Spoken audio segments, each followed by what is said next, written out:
Olá, sejam bem-vindos ao programa UFPR TV Especial Eleições 2006. Eu sou o Ney Hamilton, essa é a nossa comentarista de política, a professora Luciana Veiga, professora de Ciências Políticas do curso de Ciências Sociais da Universidade Federal do Paraná. Professora, chegamos à última semana de eleição, faltam 5 dias para a gente decidir quem será o governador, senador, presidente da República, deputados federais e estaduais, e, ao contrário de todos os prognósticos, nada está decidido. O que a gente pode esperar desses últimos 5 dias de eleição? É muito curioso, né, Ney? Porque, na verdade, a gente passou o tempo todo achando que estava tudo decidido, né? Aí, quando nossos programas anteriores foram assim, né? A gente passou o tempo todo, mas até que a gente dizia, olha, vai tudo continuar do jeito que está, até que apareça, a menos que apareça algo que seja capaz de mudar tudo, a menos que aconteça algum escândalo e tudo mais. E o escândalo, de fato, o algo, pelo menos na campanha presidencial, aconteceu. Tem acontecido também, apareceram algumas coisas na campanha do Estado, mas não mostram o efeito que está tendo na campanha presidencial, né? Então, o que a gente percebe é o seguinte, é aquela campanha que veio cheio de mesmice, né? As pessoas pouco mobilizadas e tudo mais, achando que ela já estava definida, pensando na eleição presidencial. Agora a gente tem na reta final uma reversão desse quadro e nada está definido, nem os especialistas hoje conseguem afirmar que vai ter primeiro turno, que a eleição termina no primeiro turno ou que vai ter segundo turno, né? Então, agora o que tem, a grande pergunta é, vai ter ou não vai ter, vai precisar ou não vai precisar ter o segundo turno, né? E agora, eu acho que as pessoas estão atentas, estão prestando atenção, não estão com vontade de votar, eu acho que isso as pessoas não estão, acho que escândalos como esse, na verdade, não aumentam a vontade das pessoas votar. Tem estudos da literatura internacional que mostram muito isso. Quando uma campanha como essa que a gente está vendo agora, essa presidencial, cheia de ataques, cheia de problemas, cheio de acusações, fogo cruzado, o que a gente percebe claramente é o seguinte, essa campanha é ótima para definir o voto, porque a pessoa vai ou para um lado ou para o outro, ela polariza. No entanto, ela é péssima para mobilizar a intenção de voto. O que a gente percebe, então, é que as pessoas estão decidindo pelo voto, né, às vezes revertendo o seu voto diante das novas evidências, né, das novas denúncias, mas não necessariamente se entusiasmando com a campanha. E isso que a gente...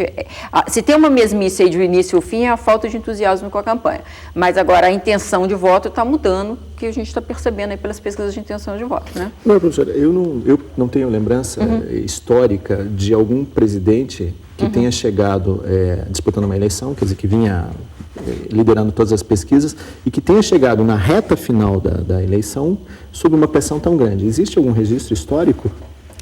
Eu estava tentando lembrar aqui também, pensando de agora para trás, eu acho que Fernando Henrique foi tranquilo em 94 e 98. 98 teve uma pressãozinha do problema da crise econômica, os tigres asiáticos e tudo. Teve uma discussão interna, uma discussão no Brasil grande entre o PT e o PSDB sobre quais seriam os motivos da crise, mas não chegou a ser dessa maneira. Na eleição de Collor, a gente tinha... Na história da reeleição também, da compra de votos para a reeleição do Fernando Henrique Cardoso, também não pesou naquela época, né? Não teve uma dimensão muito profunda. O que eu acho é que naquele momento, na verdade, a reeleição, né, a votação da possibilidade de reeleição do Fernando Henrique aconteceu mais no início do mandato. Então, quando chegou ao final, ela já tinha sido de alguma maneira digerida, né? E aí ela não voltou à tona, na verdade, na hora. O que na verdade, o problema grande dessa é que é o que a gente estava dizendo, na verdade, você tinha um desgaste do mensalão, né? Esse desgaste do mensalão começou em 2005, né? Então você ele já estava sendo de alguma maneira também absorvido pelas pessoas. As pessoas já estavam minimizando o efeito mensalão. O desgaste do mensalão sofreu um desgaste.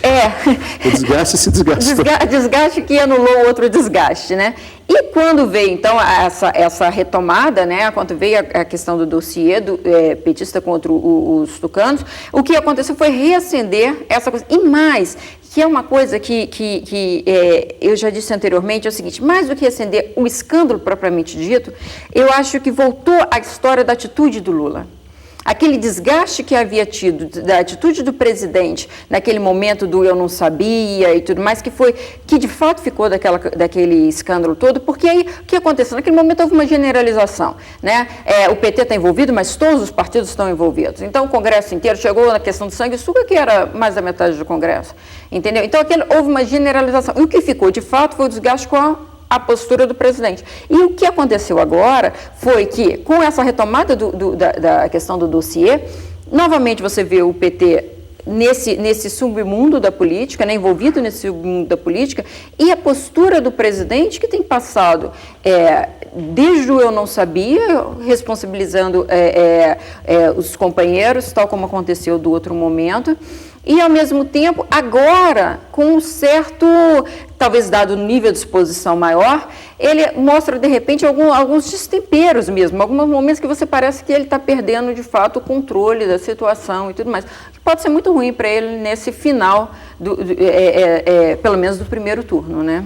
Agora, como é que a gente pode analisar o comportamento do eleitorado brasileiro? Porque a gente viu que, historicamente, o eleitor brasileiro ele não gosta muito daquilo que se chama, aspas, baixaria, que é muito comum numa eleição, por exemplo, nos Estados Unidos, onde o ataque entre os candidatos é muito violento. Eles vão para o confronto mesmo, os americanos gostam disso, boa parte dos europeus também gosta realmente do confronto de ideias, até, às vezes, os ataques são muito baixos porque resvalam o caráter pessoal das pessoas, o caráter pessoal dos candidatos. O brasileiro não gosta muito disso. Mas agora, nesse momento, parece que, não sei por qual motivo, a eleição pegou fogo justamente por conta desse fogo cruzado. Isso aí, eu volto a dizer, aqueles estudos que eu estava citando anteriormente, iam exatamente nessa linha. Por quê? Porque não é nem que os americanos também gostem também. O que mostra é que, na verdade, o ataque, embora as pessoas não gostem, ele é eficiente. Entendeu? E eu diria que aqui no Brasil ele ainda quando ele pega, ele ainda é mais eficiente do que nos Estados Unidos. Por quê? Porque o voto é obrigatório. Então, o que acontece? As pessoas acham tudo uma baixaria, acham tudo muito ruim, né? É preciso dizer, o ataque que é verossímil, o ataque que tem que você perceba que ele pode ser verdade. O ataque por ataque, sem parecer verossímil, ele não tem um efeito, até o contrário, bumerangue, volta para a pessoa. Mas o ataque, quanto bem feito, o que acontece? Quando ele tem um mínimo de fundamento, o que acontece? Ele acaba dando uma informação nova para as pessoas. Diante da informação nova, ela começa a repensar a sua situação. E ela pode reforçar a situação anterior ou ela pode mudar de opinião. Então, o que a gente percebe agora é que, assim como acontece nos outros países, ele está sendo eficiente. E está sendo eficiente por quê? Por que neste momento isso está sendo eficiente? Está sendo eficiente por quê? Porque você tinha uma parcela do eleitorado, e a gente não sabe quanto isso representa, né? Mas a gente tem uma ideia de que existe uma parcela do eleitorado que aceitou que ia votar no Lula, que percebeu todo aquele desgaste que teve do mensalão, mas que ia continuar votando no Lula, né? Mas já com aquele desgaste atrás. Mas e essas pessoas iam votar porque achavam que ele merecia mais 4 anos, devia ficar mais 4 anos. Mas eram pessoas que, de repente, não tinham identificação ideológica com o Lula, não tinham uma afinidade de esquerda, porque essas pessoas que têm afinidade de esquerda com o Lula, mesmo que aconteçam essas coisas, ainda preferem ele no governo do que o PSDB, que não é de esquerda. As pessoas que estão satisfeitas com o governo Lula também não vão ficar afetadas com esse escândalo. Por quê? Porque elas estão satisfeitas e querem a continuidade do governo, né? Então, você tem uma série de pessoas, e aí essa satisfeita pode ser desde o beneficiário do Bolsa Família, ou pode não ser beneficiário do Bolsa Família, mas que por algum motivo, algum desempenho da economia, alguma outra satisfação, tenha gostado do governo e queira continuar com ele. Então, se você tem essa identificação ideológica, essa identificação de satisfação, esses não vão mudar, esses vão continuar. Agora, existe um grupo, que é aquele grupo que a gente dizia da espiral do silêncio nos programas anteriores, no sentido de que, o Lula está ganhando, ele deve ter alguma coisa de bom, vai ser ele mesmo, deixa ele mais 4 anos. Essas pessoas que argumentavam dessa maneira, ou seja, que não tinha nenhum outro motivo grande, como esses dois que eu enumerei anteriormente, essas pessoas que podem reverter o voto. Entendeu? Como a gente não sabe o quanto isso representa do eleitorado, a gente fica aqui, na verdade, esperando a eleição chegar para ver o quanto esses escândalos podem afetar ou não. Mas a gente diz que até agora não se sabe se de fato vai ter a eleição termina no primeiro turno ou se vai para o segundo turno. E se for para o segundo turno, o quanto isso vai repercutir na frente, né? Emoções garantidas pelo menos até domingo à noite. Isso é que é bom. Nós vamos fazer um rápido intervalo e já voltamos. No próximo bloco nós vamos falar sobre os debates eleitorais. É só um instante.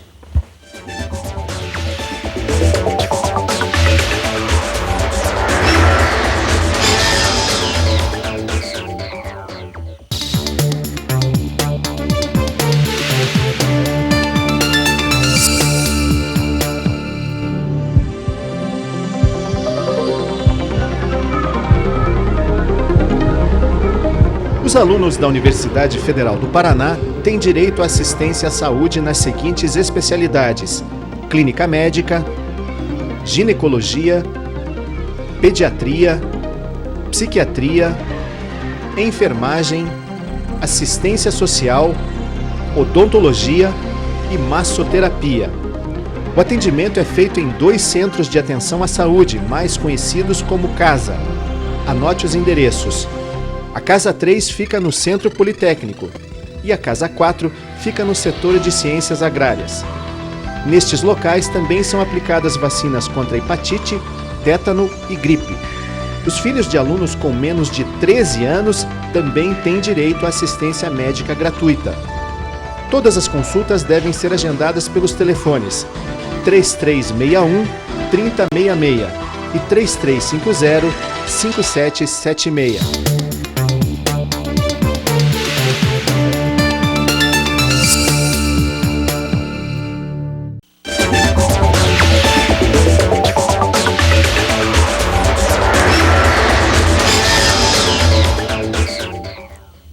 Voltamos com o segundo bloco do programa UFPR TV especial Eleições 2006. Estou conversando com a professora Luciana Veiga, ela é professora de Ciência Política do curso de Ciências Sociais da Universidade Federal do Paraná. Professora, nós temos nessa semana os debates eleitorais, os debates para os candidatos a governo do Estado, em todos os estados, na maior rede, na Rede Globo, e também está previsto o debate para os candidatos à presidência da República. A gente não sabe ainda se o presidente Lula vai ou não vai. A gente pode dizer que neste clima, o debate é decisivo? Ele pode mudar o rumo da eleição? Eu acho que do jeito que está, do jeito que a coisa está no limite, né, nas duas eleições, tanto para o governo do Estado como para a eleição federal, eu acho que o debate é muito importante. Né?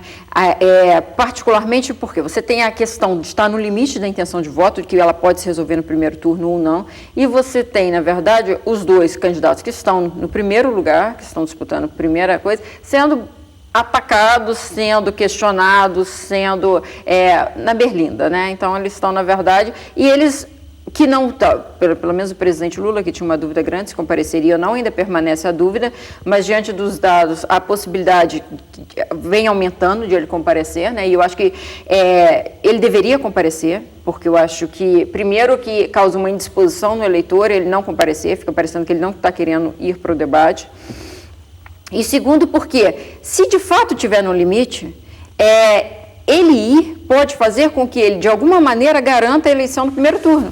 E se, na pior das hipóteses, ele não garantir a eleição no primeiro turno, ele vai para o segundo turno, o que também pode estar acontecendo se ele não ir. Então, assim, não tem nenhum desgaste grande, como era antes, que ele estava muito na frente, aí não vale a pena, de repente, ir, porque seria um nível de exposição desnecessário.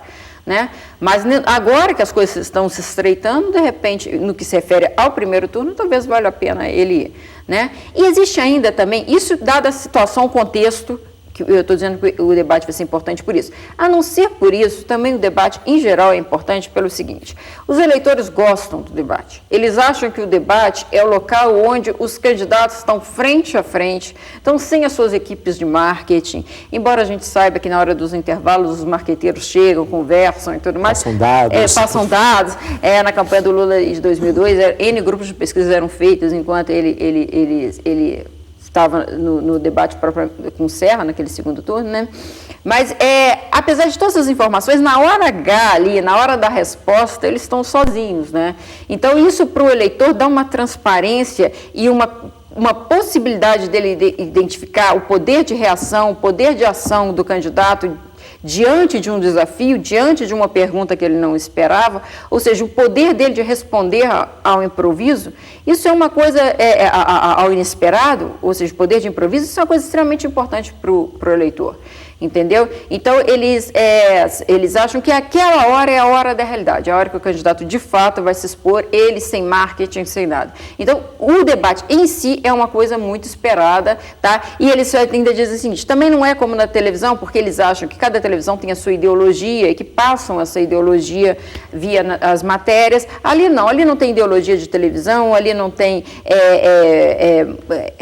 regra do marketing, não tem nada, são os candidatos do jeito que eles são e lá se expondo, vulneráveis às perguntas e tudo mais. Então, o eleitor gosta e o eleitor espera esse debate, né? Então, tem muita gente, na verdade, vai esperar o debate para acabar de fechar uma intenção que ele já esteja. Ou seja, ou ele vai, de fato, confirmar ou, quem sabe, até mudar de acordo com o que vai sair lá. Agora, esses debates, eles têm um problema, porque muitas vezes não importava muito o que acontecia no debate, até porque nem sempre a audiência é muito alta, mas sim o uso que se fazia da repercussão do debate. Nós não vamos ter esse tempo, quer dizer, as pessoas poderiam ficar repercutindo. Eu me lembro da campanha para prefeito em Curitiba, um debate na Rede Bandeirantes entre vários candidatos, mas houve uma pergunta do então prefeito Cássio Taniguchi ao candidato Ângelo Vaioni, e o Vaioni se perdeu, ele ficou uns 25 segundos em silêncio, balbuciando, não sabendo exatamente do que se tratava o tema.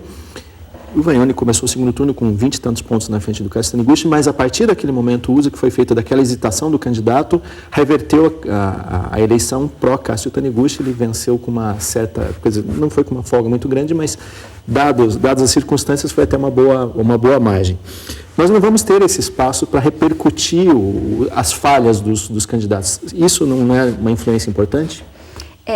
A gente tem, na verdade, a gente tem a famosa edição também do debate do Collor e do Lula, né, que a Rede Globo colocou, favorecendo ao Collor e tudo mais. Então, você tem aquela famosa edição e tem essa. Nesse caso específico, o que aconteceu, na verdade, foi o seguinte: quando chega o segundo turno, o Cássio não conseguiu explorar muito isso no primeiro turno. No segundo turno, o Cássio explorou e foi extremamente importante para que o Cássio conseguisse alavancar logo no início do segundo turno, né?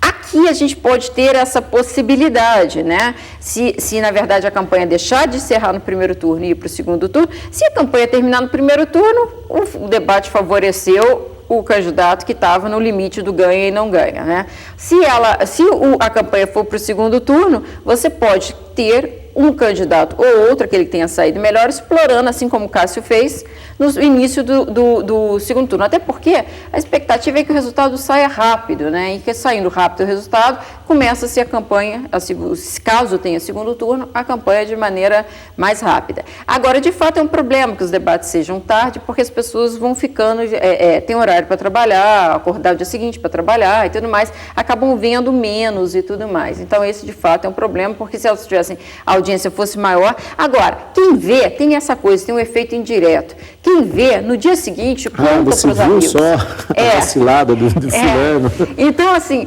aquela coisa que não acontece, talvez a gente não vá ter mais horário eleitoral, talvez não tenha, ou se tiver um tempo muito curto para passar o que foi uma edição e tudo mais elaborada e tudo, mas a gente vai ter a conversa do dia a dia, que as pessoas acabam conversando sobre como foi o debate e tudo mais, e a boca pequena, a coisa vai ter lá seu efeito, né? Agora, uma das coisas que as pessoas se queixam muito é do formato dos debates. Eles amordaçariam muito, eles prenderiam muito os candidatos. Você concorda com isso?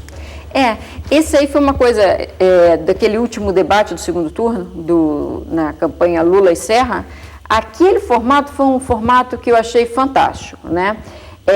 Na verdade, aquele formato é um formato importado dos Estados Unidos, mas ele tem um que eu achei extremamente interessante. Primeiro que eles estavam mais soltos, né? Eles poderiam andar mais, poderiam falar mais, e a participação do povo ali, né? Eu acho que também foi uma coisa espetacular. Eu lembro de uma professora perguntando e participando do debate.